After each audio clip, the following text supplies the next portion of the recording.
എൻ്റെ ചാനലിലേക്ക് സ്വാഗതം. ഞാൻ ഇന്ന് റോസാ ചെടികൾ എങ്ങനെയാണ് പിടിപ്പിച്ചെടുക്കുന്നതെന്നാണ് കാണിക്കുന്നത്. ഇതിനുള്ള ചെറിയ ചെറിയ സൂത്രപ്പണികളെല്ലാം നമ്മൾ കണ്ടുപിടിച്ചാൽ നമുക്ക് വളരെ എളുപ്പത്തിൽ ഇത് മുളപ്പിച്ചെടുക്കാനും നല്ല രീതിയിൽ റോസാ ചെടികളെ വളർത്തുവാനും നമുക്ക് സാധിക്കും.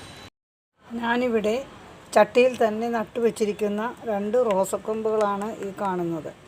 ഇത് നമുക്ക് പറിച്ച് വേറൊരു ചട്ടിയിലേക്ക് നടാം.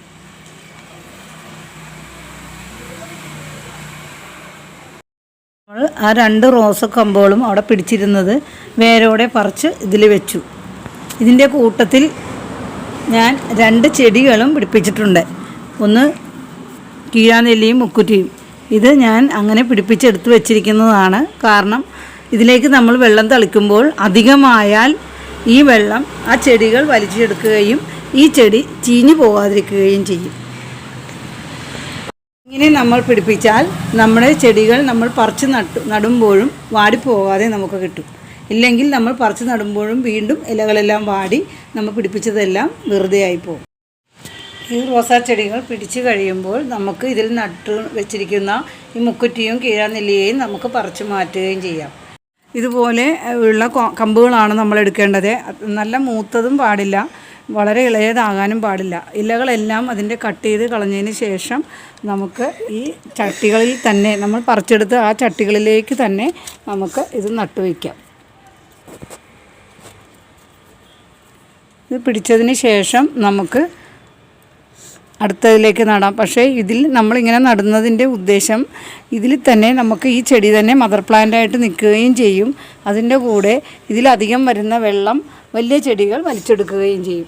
അതുകൊണ്ട് ചെടികൾ നന്നായിട്ട് മുളച്ചു വരും.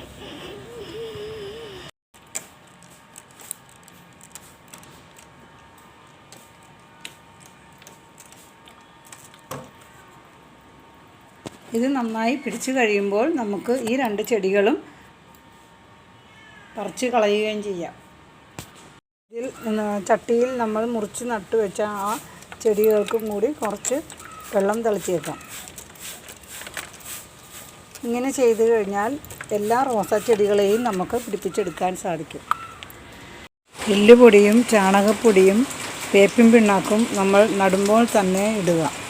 ഇതിൽ വേപ്പിൻ പിണ്ണാക്ക് കൂടുതൽ ഇടുന്നതാണ് എപ്പോഴും നല്ലത്. കീടങ്ങൾ നശിപ്പിക്കാൻ ഹൈഡ്രജൻ പെറോക്സൈഡ് 10 മില്ലി 1 ലിറ്റർ വെള്ളത്തിൽ കലക്കിയ ശേഷം സ്പ്രേ ചെയ്ത് കൊടുക്കുക. കൂടാതെ ചെടികളുടെ പൂക്കളായി കൊഴിഞ്ഞ് അപ്പോൾ തന്നെ പ്രൂൺ ചെയ്യുന്ന കാര്യവും മറക്കരുത്. ഇങ്ങനെ ചെയ്താൽ നമ്മുടെ റോസുകളെല്ലാം നല്ല രീതിയിൽ തന്നെ വളർന്നു വരും.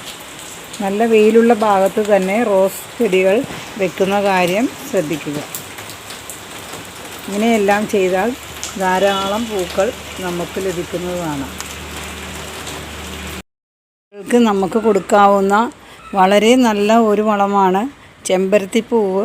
വാടിപ്പോയി കഴിയുമ്പോൾ കൊഴിഞ്ഞു വീഴുന്ന ആ ചെമ്പരത്തിപ്പൂക്കൾ ഇട്ടാൽ ഈ റോസാ ചെടികൾക്ക് നല്ല ഇഷ്ടംപോലെ പൂക്കൾ ഉണ്ടാകുകയും നല്ല കളറും കിട്ടുകയും ചെയ്യും. എല്ലാവർക്കും എൻ്റെ ഈ വീഡിയോ ഇഷ്ടപ്പെട്ട് കാണുമെന്ന് ഞാൻ വിചാരിക്കുന്നു. എല്ലാവരും ലൈക്ക് ചെയ്യുക, ഷെയർ ചെയ്യുക, സബ്സ്ക്രൈബ് ചെയ്യുക. ഇനിയും അടുത്ത വീഡിയോയിൽ കൂടി കാണാം. Thank you.